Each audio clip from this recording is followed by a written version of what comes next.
लोकगीत गाय के जो निमिया के डाढ़ी गाओ सोहनी का कबो मंच मत बोले सब ईमानदारी से जब लोकगीत गा दे गायक ओकर बाद कह सकी निमिया के डाढ़ी बाकी बा अरे वो सब चमक दमक के फेरा में मत पड़ब आना तो मंच से कहते हैं कि परसल हमारा के मत बोले ईमानदारी से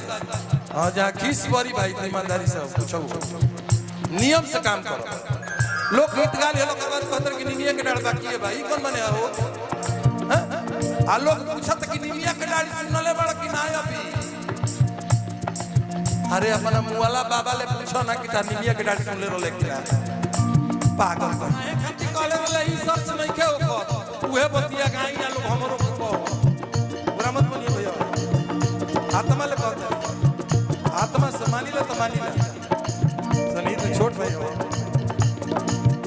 इस पगला को बहुत मानता हां बेटा के बियाह में मांग हो ये ना अपना परत बात लागत वाला अपना परत बात लागत वाला लागत वालों को का खेला लागत वालों लई में रह हाथना निमन गीत पर हाथना निमन आदमी से हाथना पुरस्कार मिलल हम चाई बाबा बारे गहमत आदरणीय बचाई बाबा के तरफ से एक गीत पर हमरा के पुरस्कार मिलल अब बुझली एगो दूगो ऐसा बाड़े जे गीत भोजपुरी में बढ़िया सुनल चाहत अरे अरुए सब ऐसा व्यक्तित्व के चलते जे सांचो के भोजपुरी गावता ओकर इज्जत में बेटा के बियाह में तो मांग होता लाके अपना परता माने अपन लड़की के लोग खोज देता लागता लोग कहां खे आ घूम घूम कहता लोग हमनी उसकाय कहबे करी काहे अपना में हथनी जब जाता अपना में हथनी जब जाता जमाना के दोस्त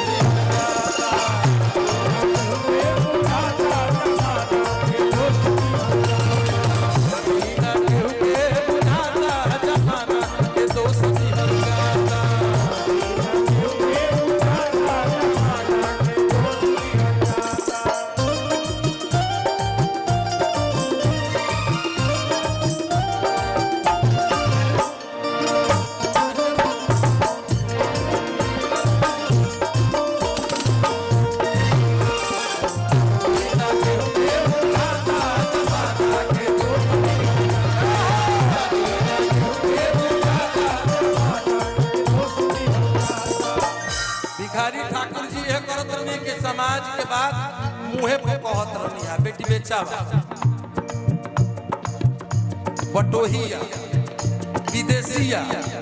समाज के बाद समाज के मुंह पे कहल वहां के कर्तव्य रहला आज जे सही बात कहले बा आज वहां के ना रहला के बाद भी आज वहां के पुण्यतिथि या जन्मदिन मनावल जाता काहे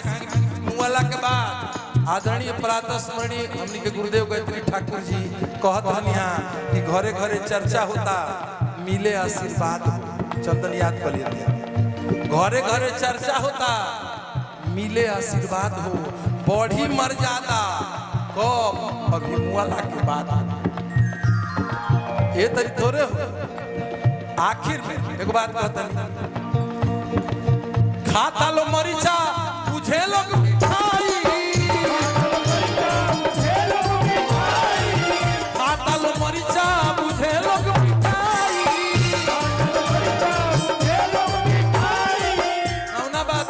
सेकेंड हैंड के मोबाइल 3000 में किन के रात भर अपना मोबाइल पर लागल रहो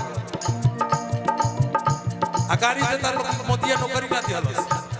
नीतीश के सरकार बे कहू नौकरी ना है अब प्रैक्टिस कहां करता रहो तो खइला पियला के बाद रात भर मोबाइल पर पढ़ाई करता रहो जी साच बात ये गायत्री ठाकुर या जरा जन्म दिवस में उद्देश्य ये खाता लो मरीचा बुझे लोग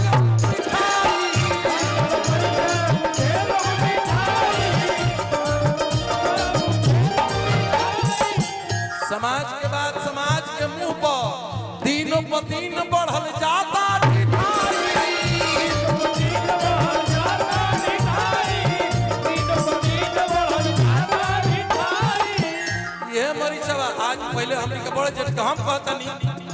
खैनियो खात रही केहू बनावत रही आ कौनो गांव के केहू लोग जई बड़ बानी तो मुट्ठी बन्हा जाता लगे रे देखा ना चाचा आवत रहे आज ही देखल जाता कि बे हमार चाचा थोड़े हवे ई तो वो टोला के ई तयान गांव के हवे ई छोट भाई जकरा इतना अथक प्रयास से अथक पर महोत्सव और भिखारी ठाकुर जी के नाम पर जो कार्यक्रम चल रहा बा ए लइकन के एक रोआ एक पसीना ये बात के गवाही बा कि ये कार्यक्रम के सफलता में हम लोग कितना योगदान बा कि दिल से धन्यवाद और माई की कृपा बनल रहे रुआ सब पर भगवान की कृपा बनल रहे रुआ सब यही तरी बढ़िया से बढ़िया एक से एक बढ़िया कार्यक्रम करवाई है गौरी कह गवनई लोकगीत गाय के जो निमिया के डाढ़ी गाँव सोहनी के कबो मंच पर मत बोले सब ईमानदारी से जब लोकगीत गा के सगायक ओकर बाद कह सकी निमिया के डाढ़ बाकी बा अरे वो सब चमक दमक के फेरा में मत पड़ब ना तो मंच से कहते कि परसल हमारा के मत बोले ईमानदारी से हाँ जहाँ खीस पड़ी भाई तो ईमानदारी से पूछो नियम से काम करो लोकगीत गा लिया कहते कि निमिया के डाढ़ बाकी है भाई कौन बने हो आ लोग पूछत कि निमिया के डाढ़ी सुनले बड़ा कि ना अभी अरे अपना मुआला बाबा ले पूछो ना कि ता निमिया के डाढ़ी सुनले रोले कि ना पागल कहीं